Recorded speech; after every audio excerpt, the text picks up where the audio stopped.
Le grand matin Sud Radio, 7h-9h, Jean-Jacques Bourdin. Jean-Marie Bordry. Bonjour, Vous êtes Jean-Jacques. avec nous. Exactement, je suis là. Bon, Jean-Marie, on a beaucoup parlé du 1er mai, des contrôles de l'inspection du travail. Ouais. Il y en a eu Oui. 2 à Paris dans des boulangeries. 2 seulement, mais 2 quand même. C'est ça, et notamment un boulanger que Sud Radio a contacté hier soir. Leur patron s'appelle Yannick Rassin. 10 de ses salariés, tous volontaires, il le précise, pour travailler, et ont été contrôlés. Alors contacté hier soir, il n'avait toujours pas digéré évidemment cette visite de l'inspection du travail. C'est inadmissible, c'est le monde à l'envers. Vous avez écouté les infos, il faut trouver 40 milliards pour l'année prochaine.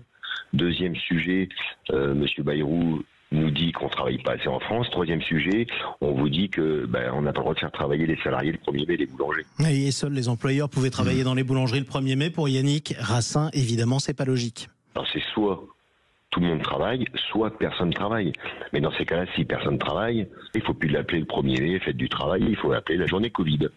Oui, ce journée Covid, quand tout était fermé. Alors vous en avez parlé sur Sud Radio, Jean-Jacques, des sénateurs veulent assouplir cette interdiction de travailler le 1er mai. Ils ont le soutien de la ministre du Travail, Catherine Vautrin, mais pas question pour la CGT, Sophie Binet notamment, que je cite, il y a 364 autres jours pour ouvrir, et puis en plus, on sait survivre un jour sans avoir de baguette de pain. Peut-être, nous répond le boulanger Yannick Rassin, mais c'est dommage, parce que hier, il a eu beaucoup de clients. Surtout dans le 4e, c'est bon d'être touriste.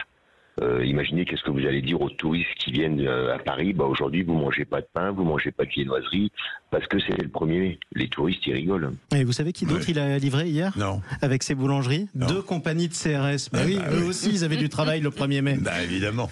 Évidemment, ça c'est la vie, le quotidien. Laissons travailler les boulangers le 1er mai. Arrêtons avec ça. Si les salariés ont envie de travailler, ils sont payés double et ils travaillent. Je sais pas. Et il est 8h27, ça vous fait réagir. Qu'est-ce que vous en pensez ? Guy. Je pense que ça peut être... Là, en l'occurrence, c'est perçu comme une espèce de mise en scène autoritaire, vous voyez, de l'État qui, par ailleurs, multiplie les pressions administratives, c'est une vieille loi, etc. C'est une vieille loi, ça date pas d'aujourd'hui. C'est un peu caduque, je dirais, ce truc-là.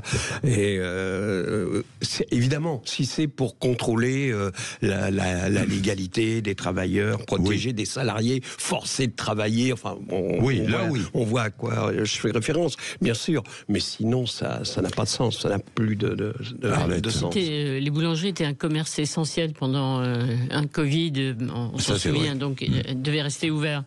Oui, alors effectivement, la seule chose à vérifier, c'est que les salariés qui accepteraient de travailler, il faut que ce soit toujours sur la base du volontariat, soient effectivement payés 2 fois plus, quoi. C'est la règle du 1er mai. Encore une fois, si on ne force personne et s'ils sont payés comme ils le doivent, franchement, pour les boulangeries, pour les fleuristes aussi, c'est tout à fait hypocrite. Moi, franchement, j'ai vu le patron du fleuriste, tous les fleuristes ouverts hier. Oui, le patron est là et tout seul, il n'y a pas d'employés. 750 € d'amende par salarié qui travaille le 1er mai, 1500 € si les mineurs, c'était notamment le cas, éventuellement des apprentis dans les boulangeries qui sont souvent mineurs.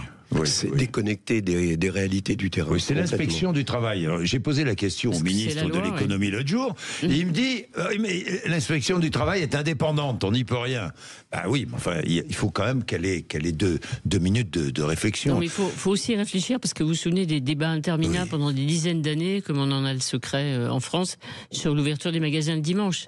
Ça devait être la fin du monde. Finalement, les magasins sont ouverts le dimanche. Mais bien sûr. Il y a des règles et puis ça va, quoi. Personne. Mais s'il y a des règles, si elles sont respectées. Il faut faire respecter les règles. Voilà.